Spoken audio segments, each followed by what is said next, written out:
Right, so yesterday I described how for SEND, special needs caregivers, when movement is concerned, lack of exercise is not the biggest issue per se. It's being sedentary, which is the main villain of the story.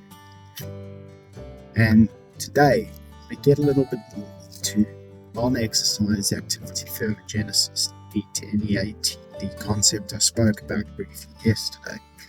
And I want to dispel some myths about it and give you a little bit of science around what it actually is and what the goalpost looks like. What are you aiming for? Because what it's not is it's not many exercise sessions during the day. It's so easy for us to default to that exercise framing of mind where you think that you're just doing little bursts of exercise here, there, and everywhere, and then you've accomplished NEAT. Well, that's not actually what it is. And if you're thinking about NEAT as small bursts of exercise, it makes it less attainable for a tired, burnt out, stressed out SEND caregiver. So it's important to frame it correctly. What NEAT actually is small, regular bouts of non-strenuous movements, even short bouts of strenuous movements. It's not about the intensity, it's not about the duration, it's about the frequency.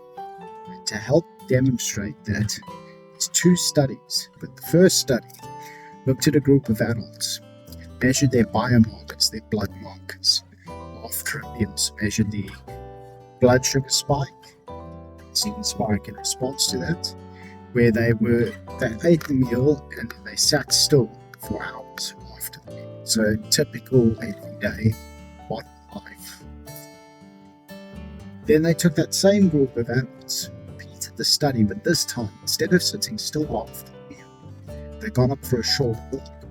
And not a long walk, not a strenuous walk, just a short 2 to 3 minute walk. Think about it as pacing to the kettle and back a few times after the meal. And they redid all the blood markers. What they found was that glucose spike was much more controlled, having had that little burst of movement after the meal. And consequently, insulin spike wasn't as high. What that translates to metabolic health is improved blood glucose management. What that translates in terms of mental health, the ability to show up as a SEND caregiver, is less brain fog, better self-regulation, and better energy throughout. Now, why that's important is obviously you've got to show up, be there for the kids, the SEND individuals that are in your care, that rely on you to regulate yourself when they cannot. You're there to help them navigate the challenges that they have no agency or control over them.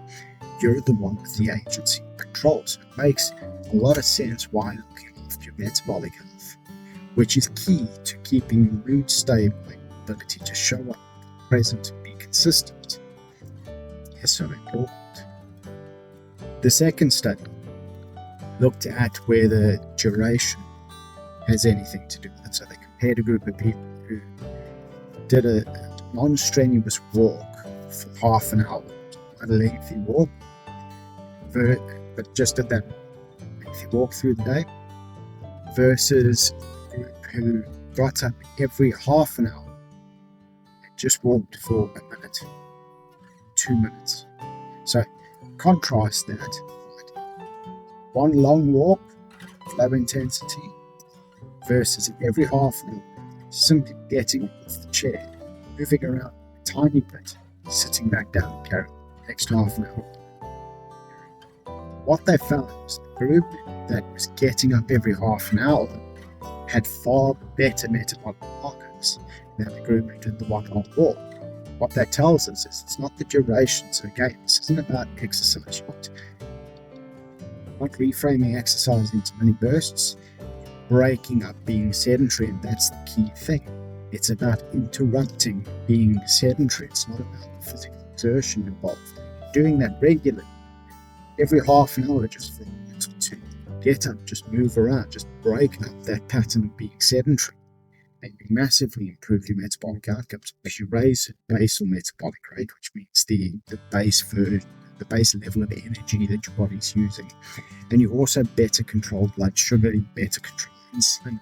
You give yourself the platform from which to be more stable, more present, more consistent through the day.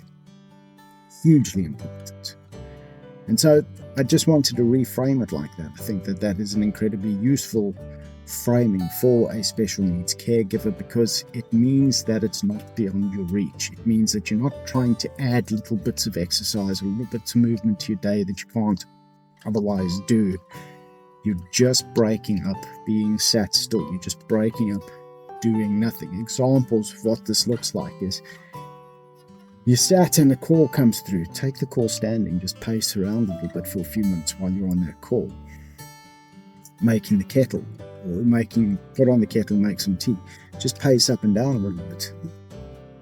If you're going to go pick the kid up from school, instead of being sat, just sort of doing nothing in the car, get out of the car, just have a little walk.